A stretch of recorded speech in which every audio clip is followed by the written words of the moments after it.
હે ગાઈસ, તો આજે અમે લોકો હું ને મારી મમ્મી હાંડવાની રેસીપીનો વિડીયો બનાવીએ છીએ.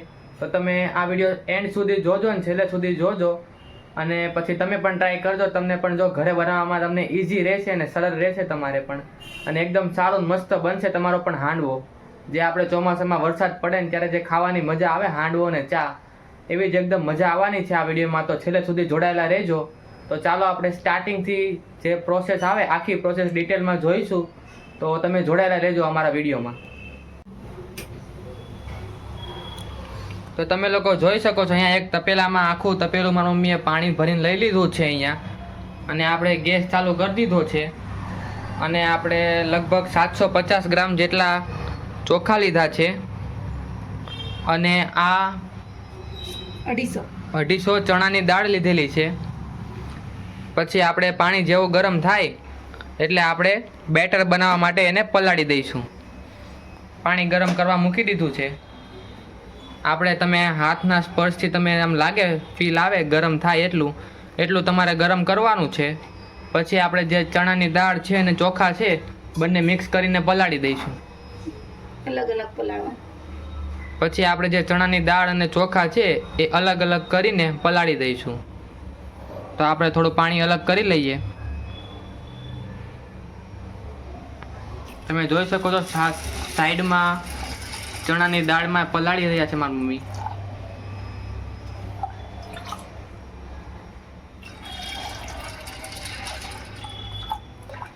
આવી રીતે આખી દાળ ડૂબી જાય એવી રીતે તમારે પલાળી દેવાનું છે. 1 રાત સુધી પલાળીને રાખવાનું છે.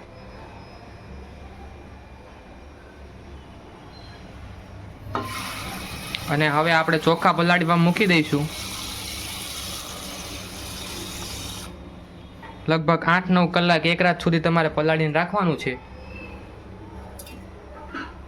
હવે આપણે 8 કલાક પછી જોઈશું. તો મિત્રો લગભગ 8 થી 10 કલાક જેવું થઈ ગયું છે, અને આપણા ચોખા ને બધું હવે પલળી ગયું છે. તો તમને મારા મમ્મી હવે તમને બતાવશે, તમે જોઈ લો.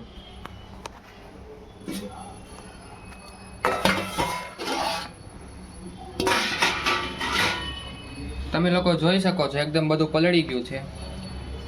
આપણે જે ચણાની દાળ હતી એ પણ એકદમ પલળી ગઈ છે, અને જે ચોખા છે એ પણ હવે પલળી ગયા છે. હવે આપણે બેટર બનાવી દઈશું એનું. તો ચાલો હવે આપણે આગળની પ્રોસેસ જોઈએ. મિત્રો, બેટર બનાવતા પહેલાં તમારે આ દાળ અને જે ચોખા છે એને 4-5 પાણીએ ચોખ્ખા પાણીએ તમારે એકવાર ધોઈ નાખવાના છે, અને પછી આપણે બેટર બનાવીશું. તો મિત્રો, આપણે લગભગ 3-4 પાણીએ ચોખા અને ચણાની દાળ છે એ ધોવાઈ ગઈ છે.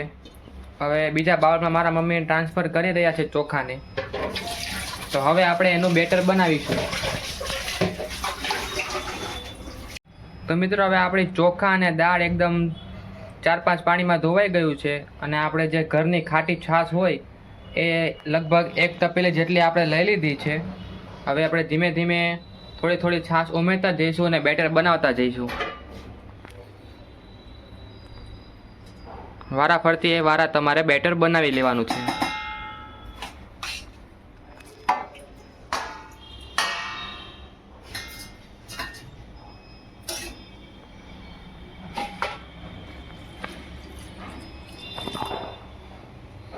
થોડીક છાશ ઉમેરી દઈશું અને થોડાક ચોખા.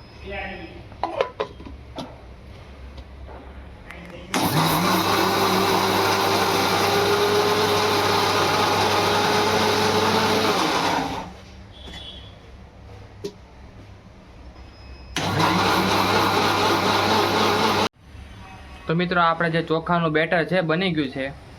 તમારે ઝીણું નહીં બહુ જાડું નહીં, એકદમ મીડિયમ રાખવાનું છે. આવું રાખવાનું છે. તો મિત્રો, આપણે જે ચોખાનું બેટર છે એ બની ગયું છે. તમારે બહુ ઝીણું નહીં જાડું નહીં, એકદમ મીડિયમ બેટર રાખવાનું છે. તમે લોકો જોઈ શકો છો આ પ્રકારનું આપણે મિક્સરમાં દળી નાખવાનું છે, મિક્સ કરી નાખવાનું છે. તો આ જ રીતે હવે આપણે આ બધું મિક્સ કરી નાખીશું. તો મિત્રો, હવે આપણે જે ચણાની દાળ છે એનું આપણે બેટર કરી નાખીશું. બહુ ઝીણું ને જાડું ને મીડિયમ જ કરવાનું છે આપણે. તો ચાલો હવે આપણે બધું બેટર કરી નાખીએ, પછી મળીએ. તો મિત્રો આપણું જે બેટર છે એકદમ મિક્સ દળાઈ ગયું છે, અને જે ચોખાનું બેટર ને જે ચણાની દાળનું બેટર છે આપણે મિક્સ કરી દેવાનું છે, અને આપણે હવે હલાવી દઈશું. અને તેની અંદર આપણે જે ટાટાના સોડા આવે, મીઠું આવે અને હળદર આવે, એ 3 વસ્તુ આપણે એડ કરવાની છે. તમે જોઈ શકો છો આ ટાટાનું જે સોડા છે એ આપણે એડ કરીશું, મીઠું એડ કરીશું અને હળદર એડ કરીશું. સ્વાદ અનુસાર આપણે મીઠું એડ કરી દઈશું. એની અંદર લગભગ 3 ચમચી જેટલું મીઠું મારી મમ્મીએ એડ કર્યું છે. અમે 4 જણાના ફેમિલી મેમ્બર માટે બનાવીએ છીએ એ પ્રમાણે. લગભગ 1 ચમચી 1.5 ચમચી જેટલી હળદર એડ કરી છે. પછી હવે આપણે મિક્સ કરીશું, અને ટાટાનું જે આવે સોડા એ આપણે એડ કરી દઈશું, એટલે તેનાથી આપણો આથો આવી જાય. તો હવે આપણે સોડા એડ કરીશું.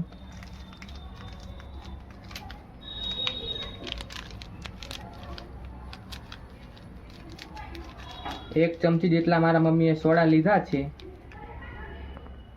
એ આપણે બેટરમાં એડ કરી દઈશું.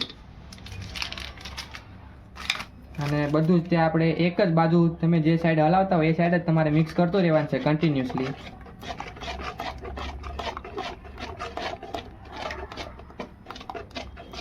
તો કન્ટિન્યુઅસલી મારા મમ્મી મિક્સ કરે છે એમ તમારે મિક્સ કરતું રહેવાનું છે.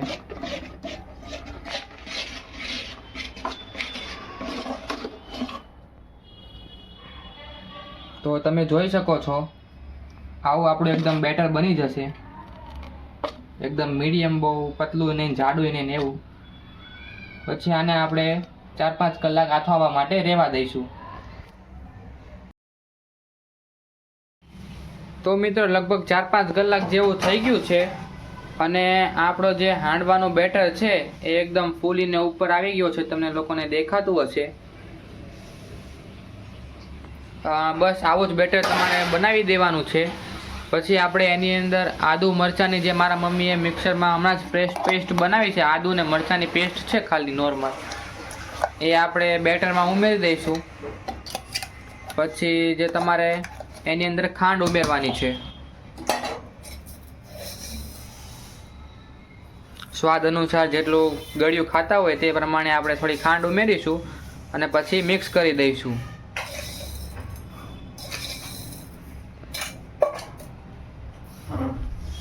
લગભગ એક જ સાઈડથી તમારે હલાવતું જવાનું છે. મારા મમ્મી જેમ મિક્સ કરી રહ્યા છે તેમ. એકદમ પીળું ને બહુ આપણો હાથો આવી ગયો છે, ફૂલી ગયું છે બેટર, તમે લોકો જોઈ શકો છો.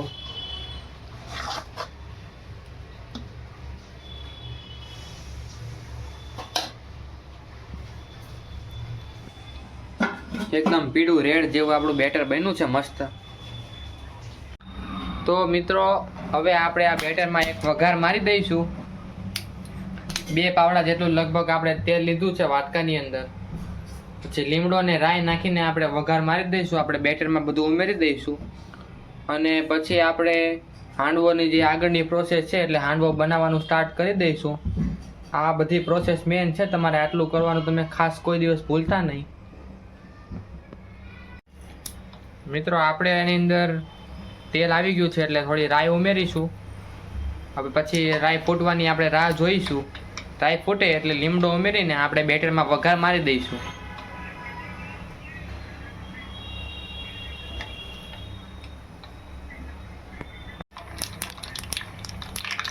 એકદમ રાઈ આપણી ફૂટી રહી છે મિત્રો, તમને અવાજ આવતો હશે.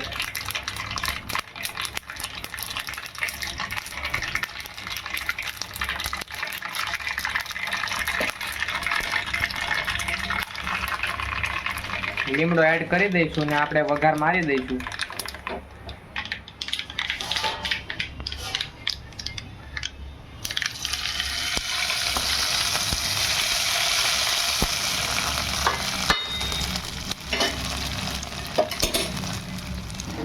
તો આપણે હવે બેટરમાં વઘાર મારી દીધો છે. હવે આપણે મિક્સ કરી નાખીશું.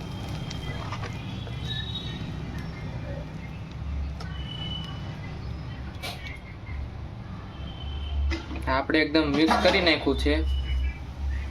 અને હાંડવા બનાવવા માટે કંઈક આ પ્રકારનું કંઈક સેટઅપ કરવાનું હોય છે. આ એક ડીશ લીધી છે આપણે. પછી એની અંદર આપણે રેતી ઉમેરીશું અને નીચે આપણે ગેસ છે ધીમા ગેસે એને થવા દઈશું ને એકદમ ગરમ થઈ જાય એટલે આ હાંડવાનું મશીન છે. પછી એની અંદર આપણે જે રોટલી બનાવવાનો લોટ છે એ બધે ચોપડી દઈશું એટલે આપણો હાંડવો છે આજુબાજુમાં ક્યાંય ચોટે નહીં.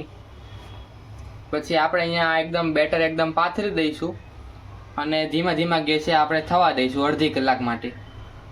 તો આપણે બેટર ઉમેરી દઈએ. ચાલો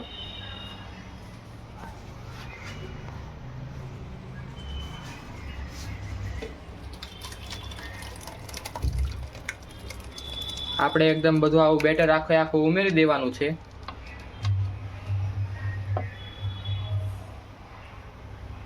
તમે લોકો જોઈ શકો છો. તો મિત્રો આપણું બેટર હવે એકદમ પથરાઈ જાય એટલે આપણે એકદમ ગેસ ફૂલ ફ્લેમ કરી નાખવાની છે ગેસમાં અને લગભગ 5 મિનિટ સુધી એકદમ ફાસ્ટ ગેસ રાખવાનો છે. પછી આપણે 5 મિનિટ પછી ઉપરથી આપણે તલ એડ કરી દઈશું જેનાથી એકદમ સારો ટેસ્ટ આવે. અત્યારે એકદમ આપણું આ મશીન છે એ બંધ કરી દઈશું અને ફાસ્ટ ગેસે થવા દઈશું. તો મિત્રો લગભગ 5 મિનિટ જેટલું થઈ ગયું છે.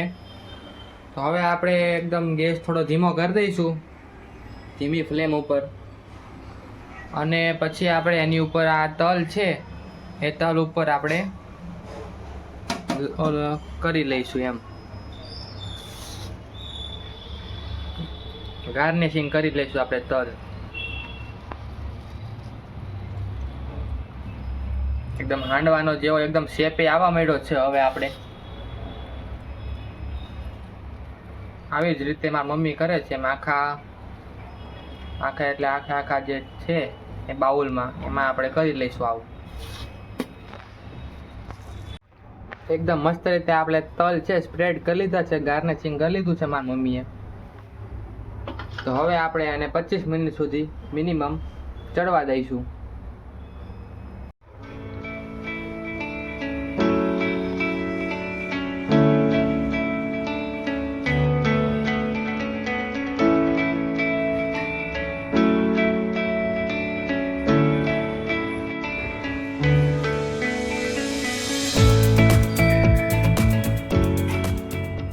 તો મિત્રો લગભગ અડધી કલાક એટલે 25-30 મિનિટ જેવું થઈ ગયું છે. તો હવે આપણે જે હાંડવો છે એ આપણે ચેક કરી લઈએ. તો મારા મમ્મી આપણે જે ચમચી હોય એ ચમચીથી આપણે ચેક કરે છે. તમે લોકો પણ જોઈ શકો છો આપણે એકદમ ચમચી વ્યવસ્થિત અંદર જઈ રહી છે એટલે આપણો હાંડવો લગભગ બની ગયો છે. તો હવે આપણે ગેસ બંધ કરી લઈશું અને આપણે એને સર્વ કરી લઈશું. અને સાઈડમાં અમે ચા પણ મૂકી દીધી છે. ચા ને હાંડવો ખાવાની કંઈક મજા જ કંઈક અલગ આવે છે વરસાદના મોસમમાં. તો તમે અમારો વિડીયો જોજો અને સબસ્ક્રાઈબ કરી અને અમને કોમેન્ટમાં તમે કોમેન્ટ કરીને જણાવજો કે અમારો વિડીયો તમને કેવો લાગે છે. અને આમાં વિડીયોમાં મારી અને મારા મમ્મીની બહુ મહેનત રહી છે એટલે સબસ્ક્રાઈબ કરવાનું ભૂલતા નહીં અને આવા જ વિડીયો છેલ્લે સુધી અમારા જોયા કરજો અને સબસ્ક્રાઈબ કરવાનું ભૂલતા નહીં.